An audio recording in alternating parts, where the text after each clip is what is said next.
Hi guys, welcome to super gates. My name is Satish Raghuvanshi. जैसे कि हमारी सीरीज चल रही है और आज की सीरीज में हम डिस्कस करने वाले हैं ज्योमेट्री एंड मेंसुरेशन। बट यहाँ पर हम कुछ क्वेश्चंस परसेंटेज, प्रॉफिट लॉस और सिंपल कंपाउंड इंटरेस्ट के भी यहाँ पर डिस्कस करने वाले हैं। राइट, तो हमारा मोस्ट एक्सपेक्टेड क्वेश्चन है रोहतक में 24 के लिए ज्योमेट्री एंड मेंसुरेशन वाला पार्ट हम कवर करने वाले हैं आज हम। ये सबसे पहले आपको देखना बनता है।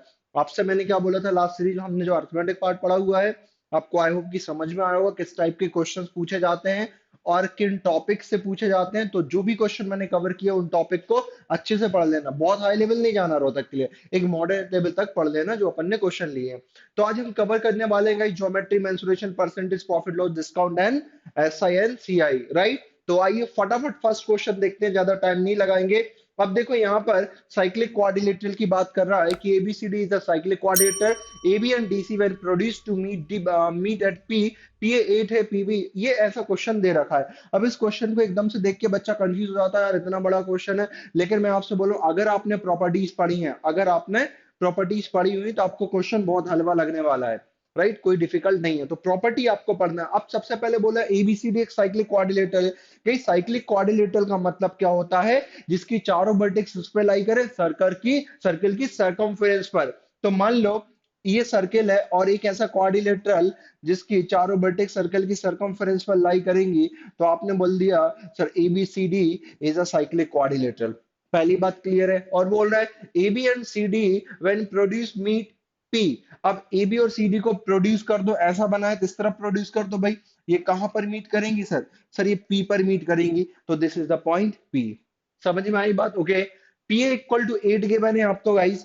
PA देख लेते हैं, PA कौन सा होगा सर? ये पूरा होगा, ये 8 गिवन है। राइट, यहां लिख देता हूं PA इक्वल टू 8 गिवन है और PB इक्वल टू कितना गिवन है सर? 6। ये वाला पार्ट 6 है और ये 8 है, तो ये वाला पार्ट कितना हो जाएगा? 2। PA 8 है, ये 6 है, तो ये वाला पार्ट कितना हो गया है सर? 2। PC इक्वल टू कितना? 4। सर दिस इज PC 4 है। राइट, और ये नहीं पता हमें ये फाइंड करना। PD अगर हमें फाइंड करना है तो CD की वैल्यू हमें पता होना चाहिए। राइट, ध्यान रखना एक सर्कल की प्रॉपर्टी होती है। अब ये तो क्वाड्रिलेटरल दे दिया साइकिल, उतना ध्यान नहीं लगाना। आपको एक प्रॉपर्टी पता होगी, कोई एक सर्किल होता है, इसकी जो कोड मतलब दो कॉर्ड हैं, कोई एक्सटर्नल पॉइंट पर मीट करती, मान लो इस P पॉइंट पर मीट कर रही हैं और ऐसे ही ले लेते हैं AB एंड CD। समझना इस बात को। राइट, जब दो कॉर्ड एक्सटर्नल पॉइंट P पर मीट करती हैं तो यहाँ पर एक थ्योरम बनती है कि PA इंटू PB, ये क्या है? PA इंटू ये पूरा into this, right, is equal to PD into PC। तो यही थ्योरम हम यहाँ पर अप्लाई करेंगे। तो कहने का मतलब क्या होगा? यहाँ पर PA कितना है? 8 इंटू PB कितना है सर? 6। बाहर वाला पार्ट, टोटल पार्ट कितना है? X+4, और बाहर वाला पार्ट कितना है सर? 4। इस बात का आप ध्यान रखोगे। राइट, 4 1 जा 4 2 जा एंड 6 2 जा 12 -4 इज इक्वल टू X। तो X इक्वल टू कितना आ गया? 8। क्या आंसर 8 होगा? PD पूछ रहा है भाई, ये वाली वैल्यू 8 आई है, लेकिन PD आप 8 मत कर देना टिक। X इज इक्वल टू 8 आया है आपका। यहाँ से कुछ लोग क्या कर देते हैं? 8 आंसर टिक कर देते हैं। 8 आंसर टिक नहीं करना, क्योंकि वो 8 वैल्यू आपकी जो आई है वो CD की आई, बट क्वेश्चन पूछ रहा है PD। यही गलती करते हो। बाकी क्वेश्चन आसान था। तो कितना होगा सर? सर 8 हो गया X। PD कितना हो रहा है टोटल? 8+4 12 आपका आंसर हो जाएगा। बात समझ में आई? This is first question. Now second question की बात करते हैं। डिफिकल्ट नहीं है कोई भी question. A cube of age 15 centimetre immerse completely. एक क्यूब है 15 सेंटीमीटर का और वो इमर्ज कंप्लीटली ना rectangular vessel containing the water. एक रेक्टेंगुलर वेसल है, रेक्टेंगल उसका बेस है मतलब, और रेक्टेंगुलर वेसल है, उसमें क्या है? एक क्यूब कंप्लीटली इमर्ज डाल दिया। मान लो आपके घर में कोई कटोरा है, वो एक रेक्टेंगुलर फॉर्म में, उसमें पानी भरा है और आपने क्या कर दिया? एक 15 सेंटीमीटर का एक क्यूब उसमें डाल दिया है। तो वो बोल रहा है कि if the dimension of the base of the vessels 20 and 50, find the rise in the water level। तो उसका वाटर लेवल गाइस कितना राइज हो जाएगा, इस बात को आपको बताना है। तो यार आप प्रैक्टिकली समझो, उसमें वाटर भरा हुआ है, जितना बड़ा आपने क्यूब डाला है और क्यूब का जो वॉल्यूम होगा उतना ही तो वाटर रेस करेगा। सही बात है ना? हाँ सर। तो भाई आपको पता है क्यूब होता है 3 डायमेंशन। राइट, 3 डायमेंशन होती है क्यूब में। अब ये जो बेसल का बेस दे रखा है, भाई बेस कितना है सर? 20 × 15। ये क्या है? क्यूबॉइड है ना? 20 × 15 लेंथ और ब्रेथ कुछ दे रखी है, हाइट नहीं दे रखी। अब मान लो ऐसा आपका था वो, मैं ऐसा कुछ बता देता हूँ। ऐसा कोई आपके पास जो घर में कोई भी आपके बोल रहा है किसमें इमर्ज किया? रेक्टेंगुलर वेसल्स ऐसा था। इसमें आपने क्यूब डाल दिया, तो इसका वाटर लेवल बढ़ जाएगा। कितना बढ़ेगा? जितने वॉल्यूम का क्यूब आएगा, सीधी बात है। तो इसका वॉल्यूम क्या निकलेगा? सर इसका पूरे का वॉल्यूम नहीं निकाल रहा मैं सिर्फ इसका बेस दे रखा है मुझे 20 एंड 15 दे रखा है, तो बेस का एरिया निकाल दूंगा इनटू उसमें हाइट जो बढ़ेगी, राइट, हाइट जो बढ़ेगी, समझ पा रहे हैं ना? तो बेस का एरिया कितना होगा? 15 इंटू 20, राइट, रेक्टेंगल है, और हाइट मान लो एच से इंक्रीज करेगी, तो ये क्या हो गया? बेस और जितनी हाइट उस वाटर की इंक्रीज करेगी, कुछ वाटर इसमें भरा हुआ था, जैसे ही आपने क्यूब डाल दिया और बोला वो कंप्लीटली इमर्ज्ड है, आधा इमर्ज नहीं है, पूरा इमर्ज हो गया, तो जितना वॉल्यूम इस क्यूब का होगा उसके बराबर इसका ये हो जाएगा। मतलब ये तो बेस था, हाइट कितनी बढ़ेगी? जितना इसका वॉल्यूम होगा वो कितना ऊपर इसको ले जाता है, तो ये वॉल्यूम इज इक्वल टू ये वाला वॉल्यूम हो जाएगा। इस पूरे क्यूब का वॉल्यूम नहीं है, क्यूब की हाइट तो कुछ होगी, बट जरूरी क्या ऊपर टोटल तक जा रहा है? नहीं, जितनी हाइट तक जाएगा वो हमारा एच निकलेगा। तो भाई क्यूब का वॉल्यूम क्या होता है? सर 15 का क्यूब, क्यूब का वॉल्यूम तो पता है ना, एक क्यूब होता है साइड का क्यूब, तो 15 इंटू 15 इंटू 15, 15 एंड 15 कैंसिल, 5 से 3 टाइम एंड 5 से 4 time, S is equal to ये 45 डिवाइडेड बाय 4, तो 4 बन जा, 4 बन जा, राइट, 4 बन जा, 4 बन जा, बट ऑप्शन सभी 11 पॉइंट समथिंग है, पूरा कैलकुलेट करना पड़ेगा। यहाँ पर 1 बचेगा 10 हो जाएगा, 4 2 जा 8, राइट, 2 बचेगा, 4 5 जा 11.25 centimetre, hence option number D is correct. बात समझ रहे हैं? कुछ लोग क्या करते हैं, क्यूब के वॉल्यूम को इसके एरिया से डिवाइड कर देते हैं, हाइट हो जाती, बात वही है, ये नीचे आ जाएगा। समझ रहे हैं बात को? Next question, third. Third question में क्या है? Two metallic right circular cones having their heights this on the radii, रुको, एंड देयर बेसिस, समझ ना, टू मेटेलिक सर्कुलर सिलेंडर है, देयर हाइट्स अलग अलग है, ऐसे सर्कुलर सिलेंडर है, एक की हाइट 4.1 है और एक की हाइट कितनी है? 4.3 है। मान लो इसकी हाइट कितनी है? 4.3 है, और इसकी हाइट मान लो कितनी है? 4.1 है, राइट, ऐसे उसने हाइट समय दे रखी, मैं बना के समझा देता हूँ। And the radii of their bases centimeter have been melted together, and the radii of their bases 2.1 centimetre each, हर की रेडियस कितनी है? 2.1 सेंटीमीटर, 2.1 सेंटीमीटर, हर एक की रेडियस क्या है भाई? बराबर है। ठीक है सर।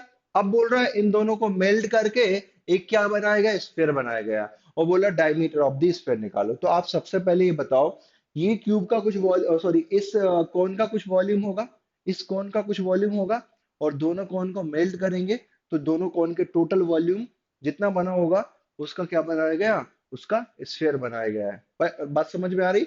इसका वॉल्यूम प्लस इसका वॉल्यूम, दोनों का जो टोटल वॉल्यूम होगा उससे एक स्फीयर बना दिया गया है, तो हम उस स्फीयर के वॉल्यूम के बराबर कर सकते हैं, क्योंकि इन दोनों का टोटल वॉल्यूम स्फीयर के वॉल्यूम के बराबर होगा, दोनों को मेल्ट करके स्फीयर बनाया गया है। तो भाई कौन का वॉल्यूम क्या होगा? सर दोनों में आप एक बात समझो, आपके कौन के वॉल्यूम का फॉर्मूला क्या होता है? सर कौन के वॉल्यूम का फॉर्मूला होता है? वॉल्यूम का 1/3 पाई आर स्क्वायर एच। अब देखो 1/3 तो कॉमन रहेगा दोनों के वॉल्यूम में, बात समझना, हाइट डिफरेंट है बट रेडियस सेम है, बात समझ में आ रही? तो रेडियस भी क्या रहेगी सर? रेडियस भी सेम रहेगी, तो इसका वॉल्यूम 1/3 पाई आर स्क्वायर, इसका लिखूं बार बार, दिक्कत क्या? मुझे पता है H1 और H2 ही होंगे, चलो अगर किसी को दिक्कत है मैं ऐसे कर देता हूँ, आर स्क्वायर तो आर तो वही होगा ना भाई 2.1, लो भाई एक बार लिख देता हूँ, लेकिन आप एग्जाम में थोड़ा फास्ट करना। H कितना है इसका? 4.1 प्लस इसका वॉल्यूम 1/3 पाई, इसकी रेडियस तो भाई वही रहेगी, राइट, सेम है, और इसकी हाइट 4.3, ये टोटल वॉल्यूम किसके बराबर हो जाएगा? किसके इक्वल हो जाएगा? वो बोला स्फीयर बनाया गया है, स्फीयर का वॉल्यूम कितना होता है? 4/3 पाई आर क्यूब। अब यहाँ से आर निकाल लेंगे हम। अब देखो आप अगर यहाँ से कॉमन निकालते हो, 1/3 पाई 2.1 का स्क्वायर, या आप पूरा कॉमन निकाल लो, अंदर सिर्फ हाइट बचेंगी 4.1 प्लस 4.3, तो 8.4 हो गया ये, right, is equal to 4/3 pi R cube, pi से पाई कैंसिल, 3 से 3 कैंसिल हो जाएगा, ये 8.4 है, ध्यान रखना। बात समझ में आ रही? ये 4 से ये भी चला जाएगा, 4 2 जा 4 बन जा, मतलब 2.1 का क्यूब हो गया और ये आर क्यूब हो गया। तो गाइस यहाँ पर R is the radius of the sphere, बात समझ में आ रही है? यहाँ पर ये जो आर मैंने माना है रेडियस ऑफ द स्फीयर है, या इसको कैपिटल आर मान लेना, कुछ लोग कंफ्यूज नहीं हो, ये यहाँ पर स्मॉल आर था, तो बात समझ में आ रही?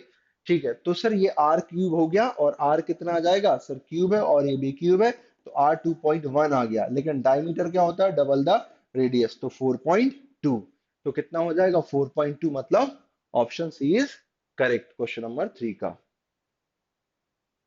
नाउ क्वेश्चन नंबर फोर्थ देखो भाई। फोर्थ में क्या, a square is inscribe in a circle. एक स्क्वायर सर्किल के अंदर है। A square is inscribe in a circle, circle के अंदर स्क्वायर है ऑफ डायमीटर 2a। एक ऐसा सर्किल है जिसका डायमीटर 2a है, राइट, उसके अंदर क्या स्क्वायर इंस्क्राइब्ड है।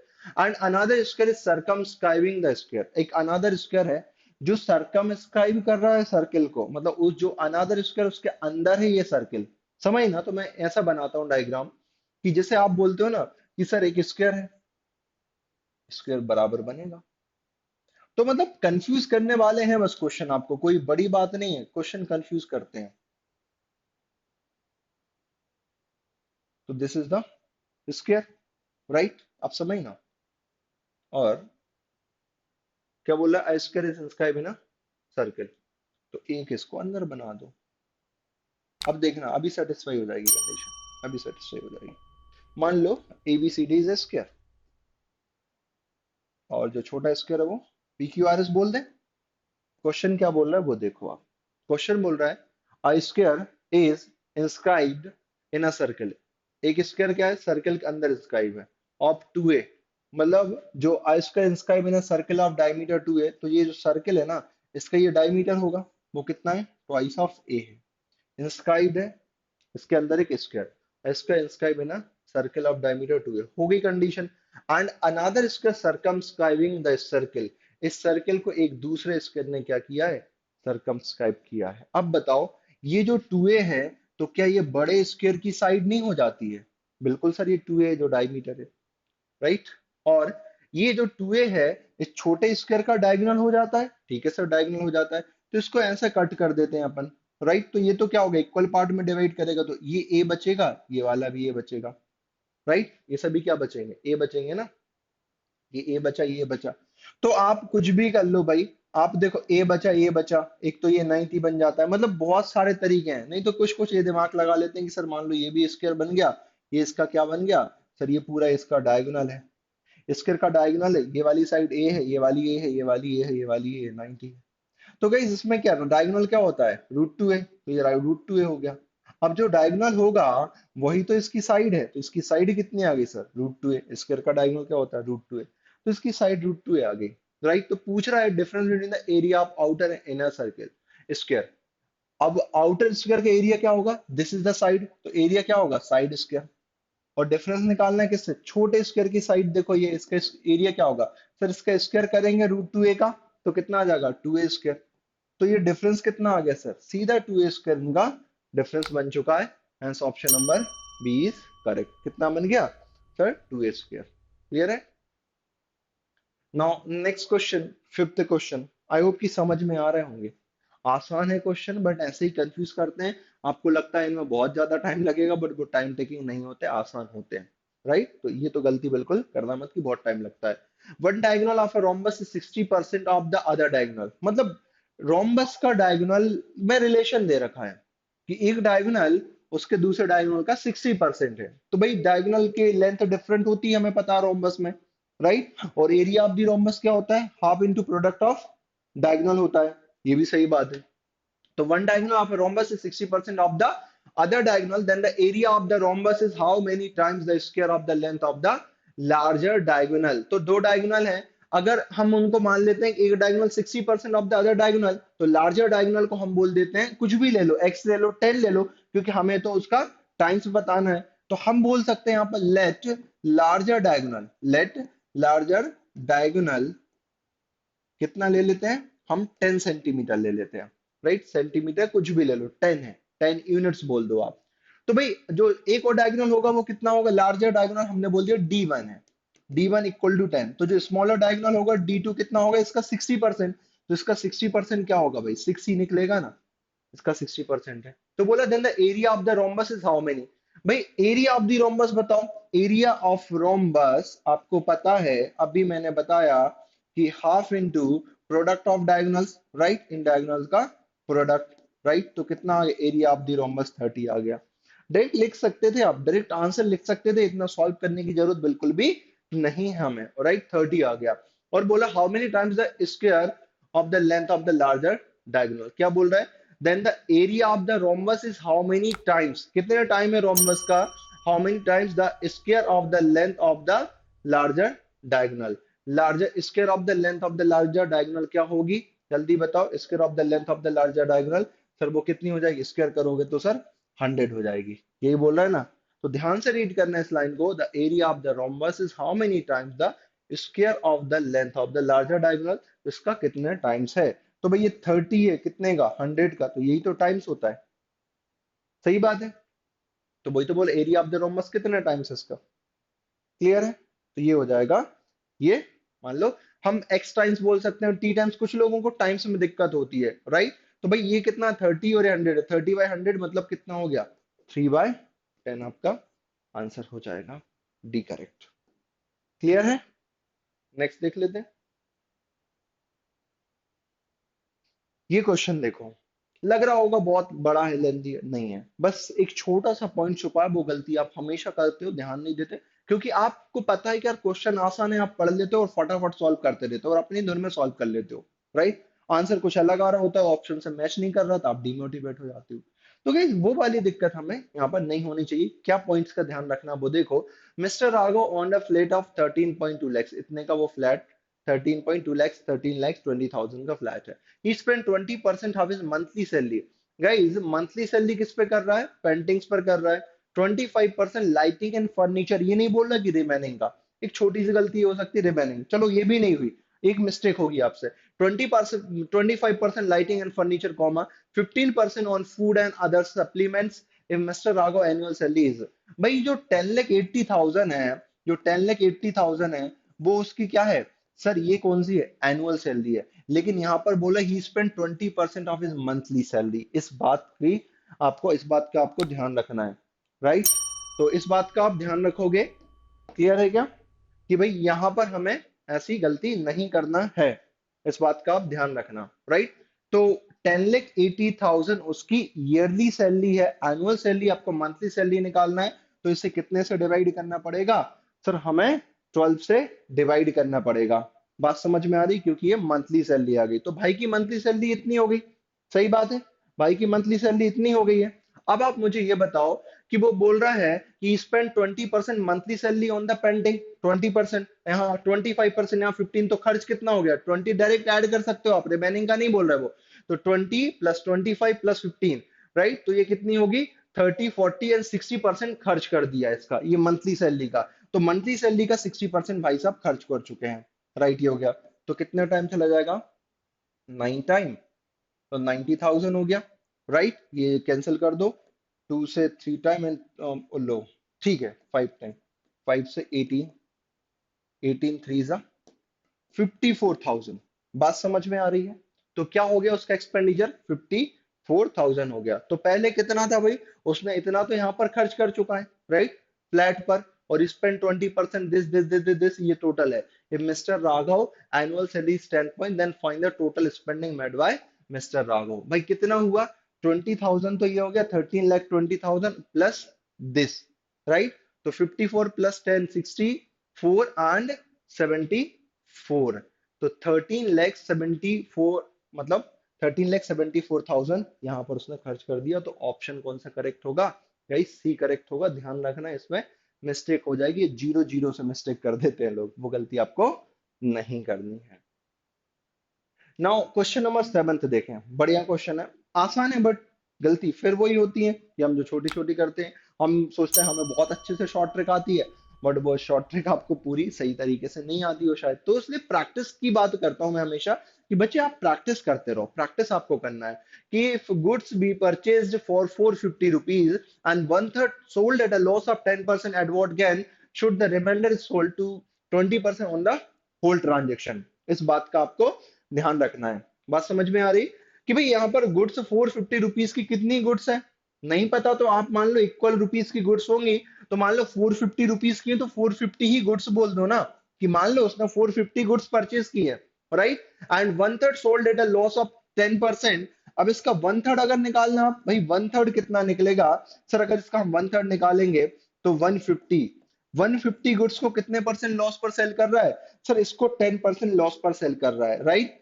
और रिमेनिंग कितनी बची, 150 अपन माइनस कर देंगे, सर रिमेनिंग बची 300, राइट। तो 300 को कितने परसेंट प्रॉफिट पर वो सेल करे कि उसे ओवरऑल पर 20% का प्रॉफिट हो जाए। भाई टोटल इस पर वो चाहता है 450 पर 20% का प्रॉफिट, मतलब कितना 90 का प्रॉफिट चाहता है वो यहाँ पर, राइट। कुछ हो जाएगी, इतना प्रॉफिट हो गया, 20% कितना निकलेगा, 90 ही निकलेगा। तो 20% का प्रॉफिट चाहता है। यहाँ पर क्या कह रहा है कि सर यहाँ पर कितना लॉस हो रहा है, सर 10% का लॉस हो रहा है।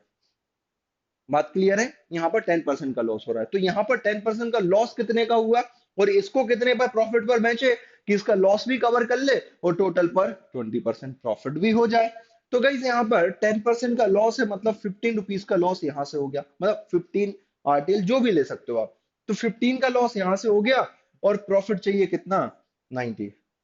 मतलब ये भी चाहिए और इसको भी कवर करना है। इन दोनों, इतना पैसा कवर करना है कितने पर, कितने पर सर 300 पर कवर करना है। या तो डायरेक्ट आप यहां से 90 ऐड कर लो, इतना हो जाएगा। इनको फिर डिफरेंस देखोगे, बात वही होगी। तो भाई 15 ये वाला भी चाहिए और 300 ये चाहिए। तो सर उससे सॉरी 90 ये चाहिए और 15 ये चाहिए, कितने पर, 300 rupees per, right. 300 rupees per वो कितना और करे प्रॉफिट, 90 तो ये चाहिए, क्योंकि वो कह रहा है कि टोटल 20% प्रॉफिट तो चाहिए, तो ये चाहिए। बट ये लॉस हुआ, इसे भी तो कवर करेगा। वो कितना होगा, 15 होगा। तो 90 प्लस 15 कितना हो जाएगा, 105, राइट। इसको ये इतने, ये प्रॉफिट चाहिए यहाँ पर, मतलब 300 पर हमें 105 का प्रॉफिट चाहिए, तभी ओवरऑल पर उसे 20% का प्रॉफिट होगा इंटू 100%। बात समझ रहे हैं, हाँ सर, क्योंकि लॉस को भी कवर करना है। 3 3 9, 1 3 5 15, तो sir 35%। Hence option number A is correct. I hope कि ये बात भी क्लियर हुई होगी, सेवेंथ वाला, right. Eight question, eight question. इस क्वेश्चन को देख के कुछ इंदौर की याद नहीं आ रही, आईपी में इंदौर, लास्ट ईयर ऐसे ही क्वेश्चन आया था। बट ये भी पूछ लेता है ऐसे क्वेश्चन, तो हमें छोड़ना बिल्कुल भी नहीं है, ऐसे क्वेश्चन पूछे जाते हैं। If the difference between CI and SI for 3 years at 5% is this, then find the sum of. देखो दो तरीके हैं, एक तो फॉर्मूला वाला तरीका है, जब 3 years है रेट ऑफ इंटरेस्ट से भी डायरेक्ट कर सकते हो, राइट। रेट ऑफ इंटरेस्ट से भी कर सकते हो, 3 साल का सिंपल इंटरेस्ट का 15% बनेगा, कंपाउंड इंटरेस्ट का 3 साल का हम कैलकुलेट कर लेंगे, वैसे भी कर सकते हो। नहीं तो सीधा सीधा फॉर्मूला लगा दो कि भाई 3 साल के कंपाउंड और सिंपल का फॉर्मूला आपने पढ़ाया हुआ है। 3 years का क्या होता है, सीधा फॉर्मूला पी आर अपॉन 100 का स्क्वायर, और क्या होता है 3 + r/100, ये होता है। ये लंबा लग रहा होगा, बट गाइज लंबा फॉर्मूला नहीं है। ये 2 साल का डिफरेंस का तो ये फॉर्मूला आपको याद होगा। 3 साल का डिफरेंस करना तो 3 + r/100 और आपको ऐड करना पड़ेगा। बात समझ में आ रही, ठीक है सर। तो 3 साल के कंपाउंड और सिंपल का डिफरेंस आपको कितना दे रखा है sir, 3812.5 is equal to P कितना है फाइंड करना है, इस आर कितना है 5/100 का स्क्वायर, 3 प्लस ये कितना 5/100, राइट। 5 से 20 टाइम, 5 बन जा 5 से 20 टाइम, राइट। तो ये पी इंटू कितना होगा, 1/20 के स्क्वायर, 1/400 हो जाएगा, राइट। और ये कितना होगा 60, 23 से 60 प्लस 1, 61/20 हो जाएगा। अब ये है इस तरफ 3812.5, इसको मल्टीप्लाई कर दो, 4 2 8, एक जीरो इसमें मल्टीप्लाई होगी तो ये पॉइंट हट जाएगा। तो ये कितना बचेगा 800 इंटू, 3 जीरो जाना था, 2 बचे क्योंकि पॉइंट हटा दिए। तो थोड़े से ऐसे कैलकुलेशन आना चाहिए, राइट। 38125 divided by 61। गाइस इस 61 से आप डिवाइड कर रहे थे, कोई दिक्कत नहीं 61 से, बट ऑप्शन तो देखो, ऑप्शन से 3 लाख 4 लाख 5 लाख 6 लाख है, ऑप्शन दूर दूर है। तो आप इसको राउंड अप करके 60 से डिवाइड कर दो ना, इसको 60 कर दो। अब देखना, आप डिवीजन कर रहे हैं छोटे नंबर से, डिवीजन कर रहे हैं आप छोटे नंबर से, तो ऊपर वाला जो क्वेश्चन आएगा वो बड़ा आएगा, बट एक्चुअल आंसर क्या होगा इससे छोटा, क्योंकि आपको बड़े नंबर से डिवाइड करना था। ठीक है भाई, मैं इससे डिवाइड कर देता हूँ।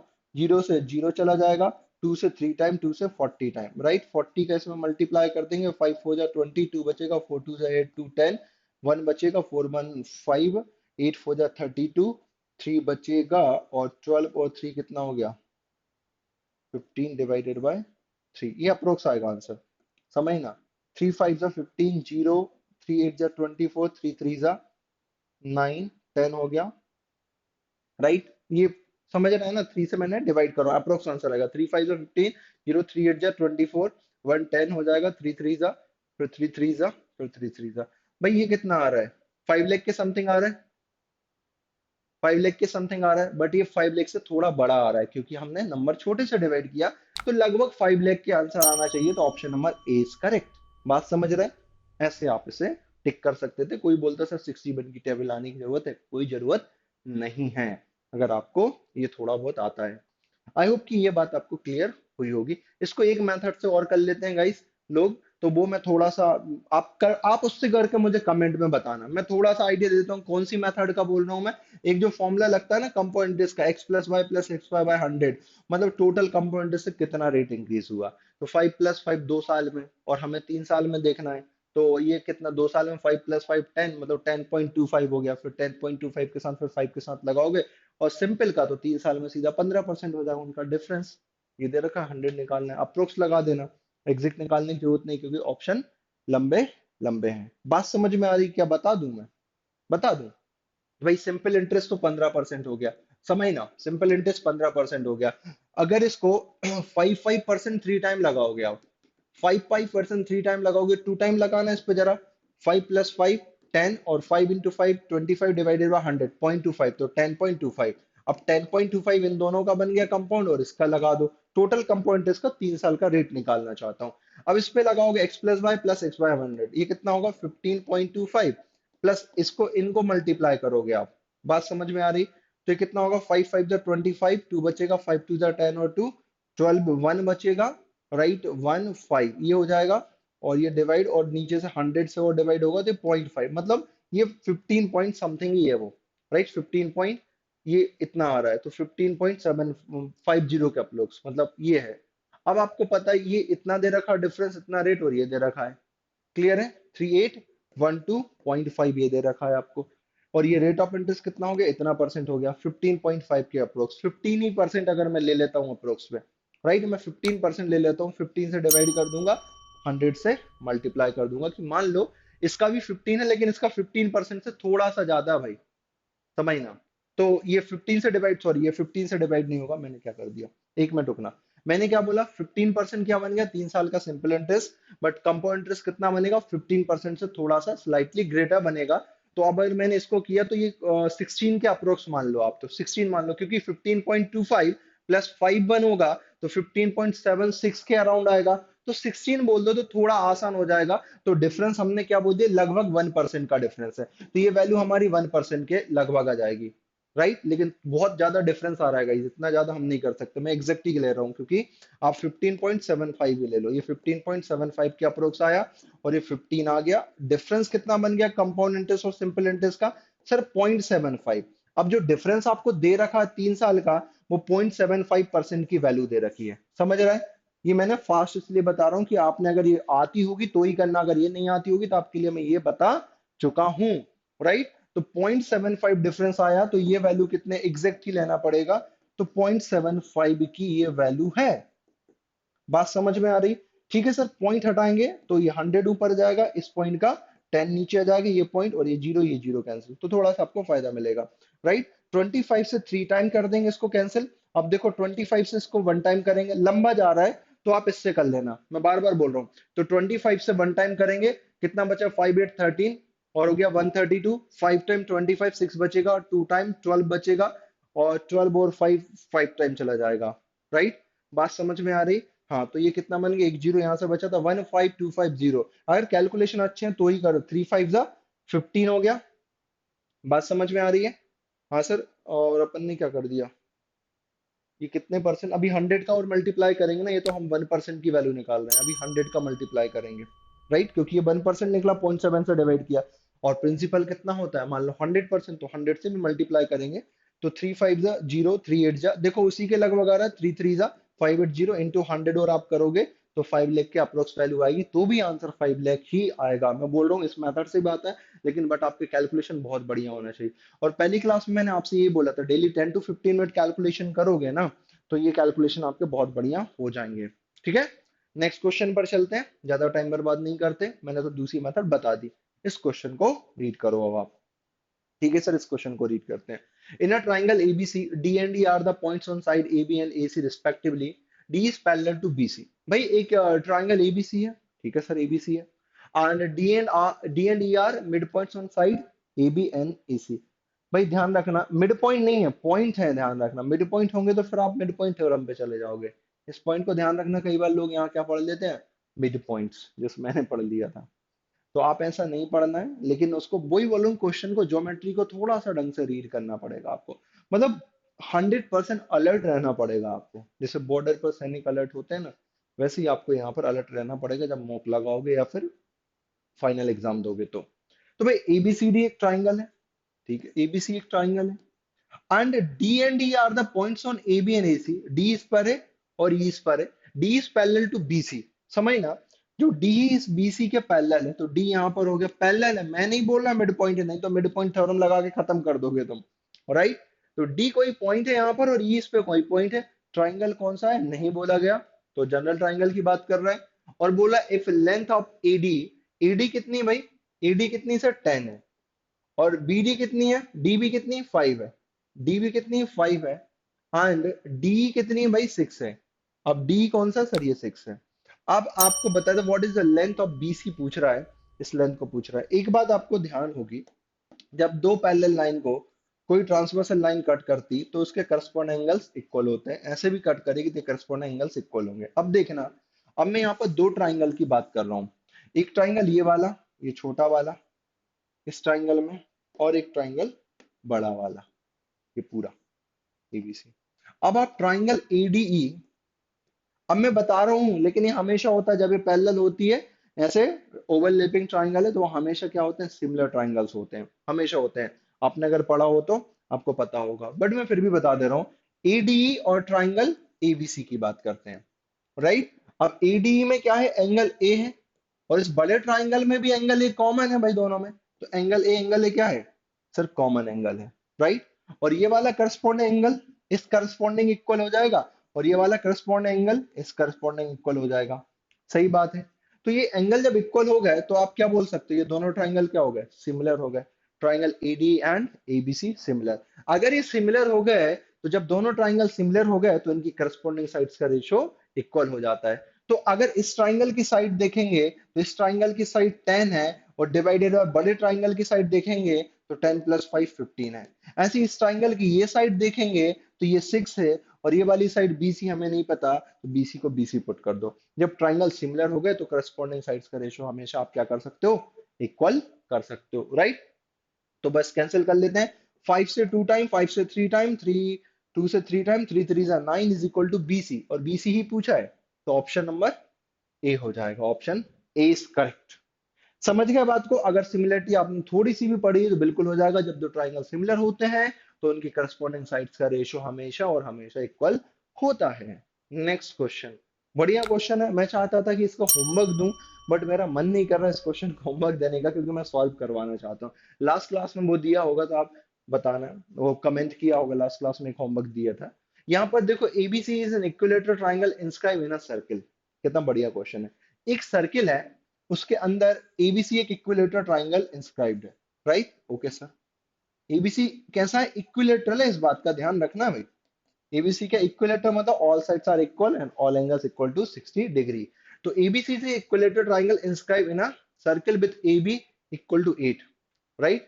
ABC is equilateral triangle inscribed in a circle with AB equal to 8. Suppose bisector of angle B, समझना, right. Inscribe in a circle ऐसे ही बनेगा इंस्क्राइब। तो AB इक्वल टू 8, अगर AB 8 है तो ये सब कुछ 8 के बराबर हो गए, क्योंकि ऑल साइड्स इक्वल होती हैं इक्विलेटरल की, ठीक है सर।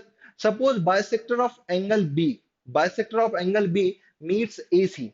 भाई बाइसेक्टर ऑफ एंगल बी का bisector, bisector of angle B बोला, एंगल बी का एंगल बाइसेक्टर, इसको कहां पर मिलेगा, AC को X पर मिलेगा, एंड सर्किल को कहां पर कट करेगा सर, सर्किल को Y पर कट करेगा, तो ये बाइसेक्टर हो गया, इस बात का ध्यान रखना है। हाँ सर।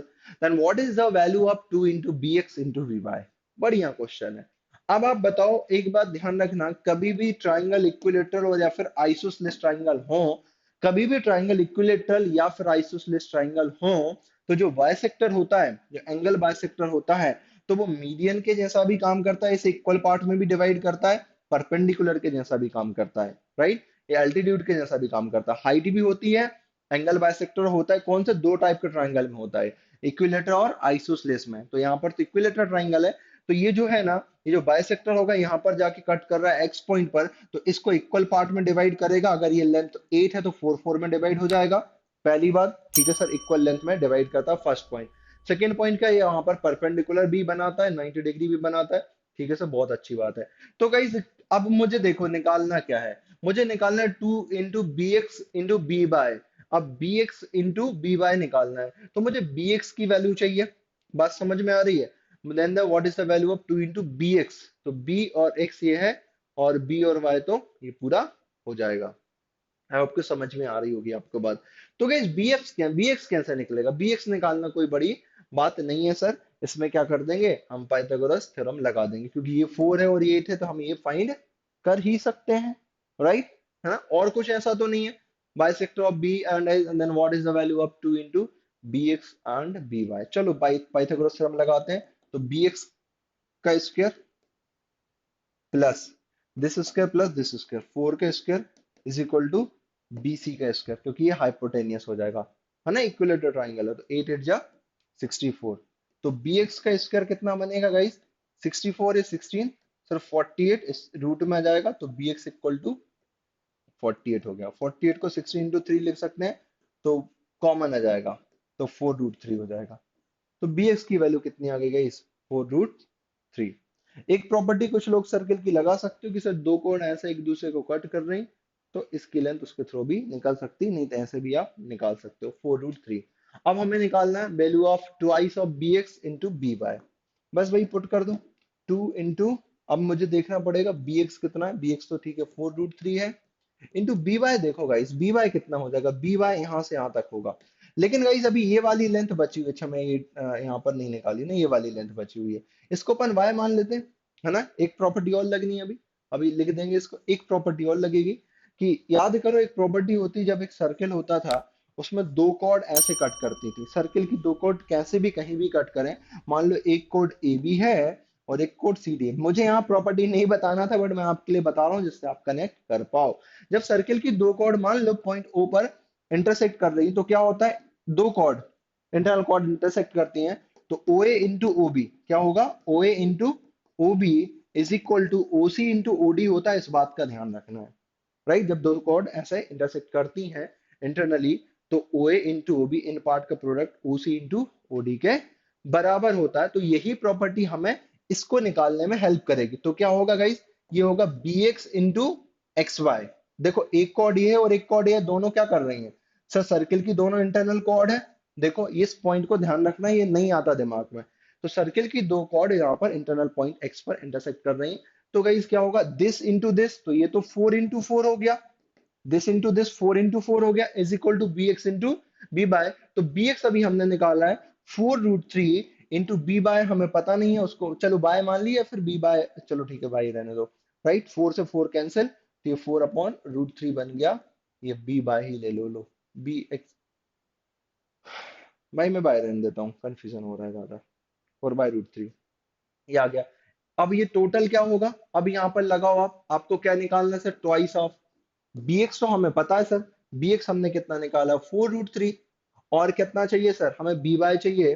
तो ये तो 4√3 है, ये वाली वैल्यू 4√3, और ये वाली वैल्यू कितनी, 4/√3 है। ये कितनी है, 4/√3। अब तो रफ हो गया भाई, समझ रहे हैं?